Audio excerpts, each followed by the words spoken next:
Willkommen zu einem weiteren Tutorial des PECTK-Editors. In diesem Tutorial wollen wir uns die Bedienfläche als alternative Steuerungsmethode angucken.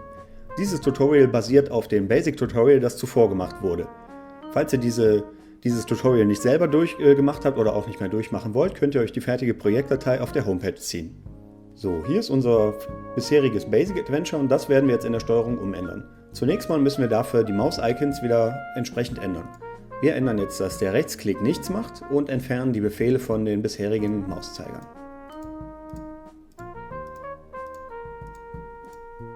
So, jetzt haben wir nur noch in der Regel den Standard-Mauszeiger und wir können das Spiel jetzt erstmal nicht spielen. Als nächstes erstellen wir einen neuen Raum, den nennen wir Taskbar. Und wir öffnen die Spieloption und stellen hier habe ich jetzt schon gemacht, ebenfalls wir aktivieren hier die Taskbar und tragen den Raum Taskbar in die entsprechende Fläche ein. Und hier müssen wir eine Höhe eintragen und diese Höhe sollte der Grafik eurer Taskbar entsprechen. Diese Grafik müssen wir jetzt erstmal hinzufügen.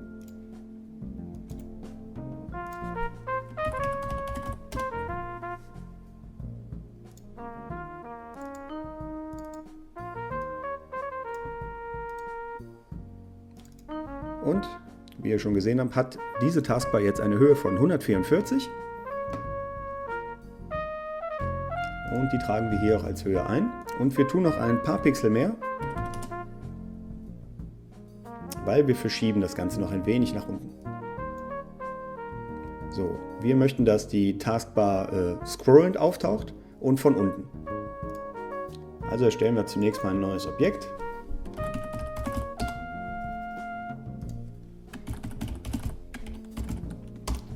Taskbar BG und das wird jetzt als Hintergrund für unsere Bedienfläche dienen.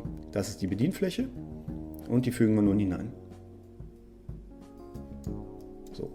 Die kommt jetzt nicht, wie man denken könnte, unten rein, sondern sie kommt an den gegenteiligen Punkt, wo wir sie letztendlich haben wollen.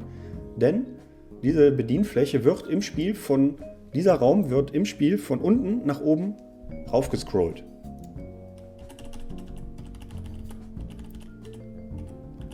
So, wir gehen noch ein paar Pixel runter.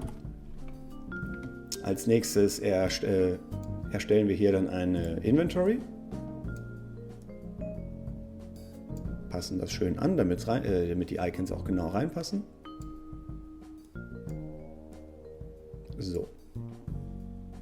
Und wir dürfen noch nicht vergessen, die andere Inventory auszustellen. Deswegen gehen wir hier auf den Rucksack und stellen diesen auf 0.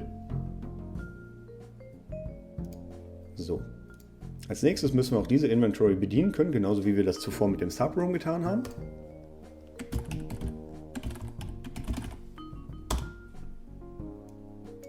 Zunächst mal den Pfeil nach unten.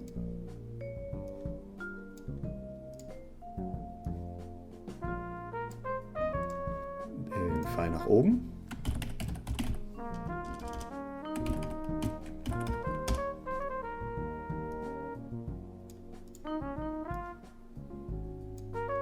Und fügen die beiden Objekte wieder ein.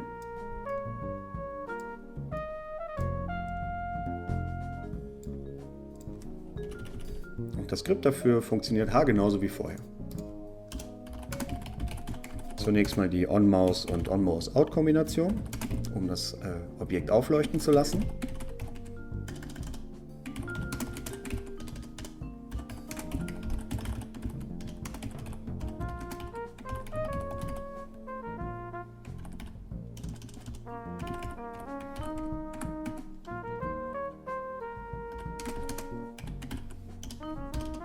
Und beim Klick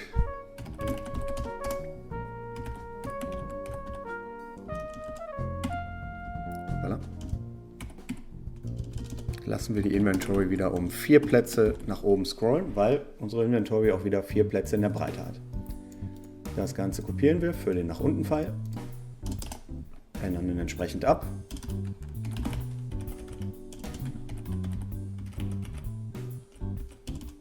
So, jetzt können wir die Inventory auf der Taskbar schon komplett verwenden. Als nächstes brauchen wir Objekte für die Befehle.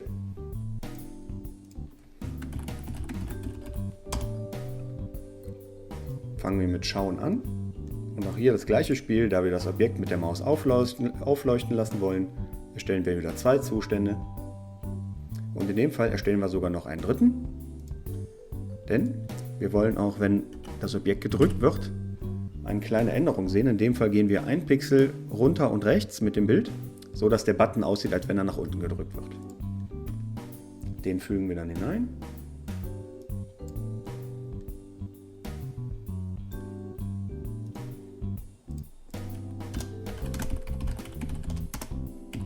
Das gleiche Spielchen.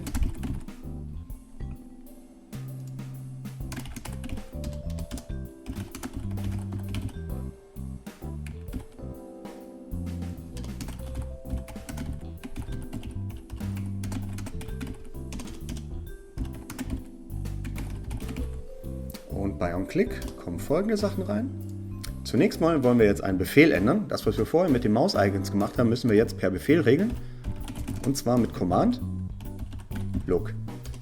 Und damit, wie vorher gesagt, der Button auch aussieht, als wenn er nach unten gedrückt würde, lassen wir ihn kurz nach unten gehen.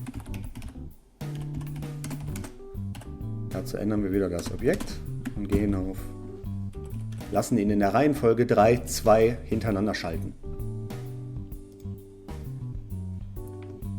Damit das auch problemlos funktioniert, machen wir den dritten noch relativ schnell, so dass er wirklich nur ganz kurz unten ist. So. Das gleiche dann machen wir mit allen anderen 3 Befehlen.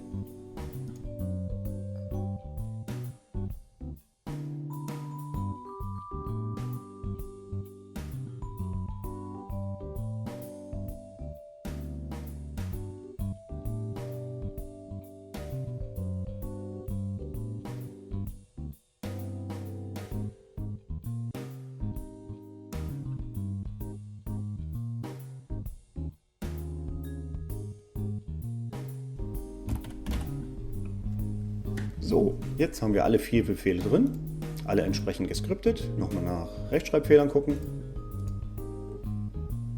Sieht alles gut aus. Und jetzt können wir unser Basic Adventure mit der neuen Taskbar steuern. Und das machen wir auch gleich.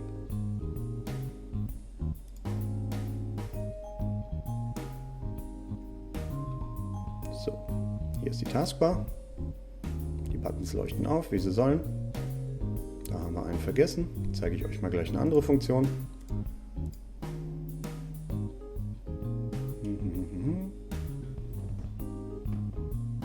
Haben wir uns vertippt? Nein. Haben wir das Icon vielleicht falsch gemacht? Oh, wir haben uns da vertippt. Macht nichts, können wir korrigieren. Denn wir haben eine Instant-Update-Funktion. Während das Spiel läuft, können wir damit ein Skript ändern, so dass wir nicht das Spiel extra dafür neu starten wollen.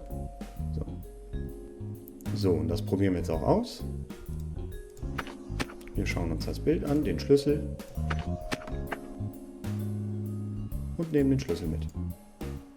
Jetzt haben wir ihn hier in der Inventory und wir benutzen ihn mit der Tür. Und machen die Tür auch auf. Zack. Wunderbar, dann machen wir die Tür wieder zu. Versuchen auch mal mit ihr zu reden. Funktioniert nicht. 1A. Jo, das war's auch schon mit der Taskbar.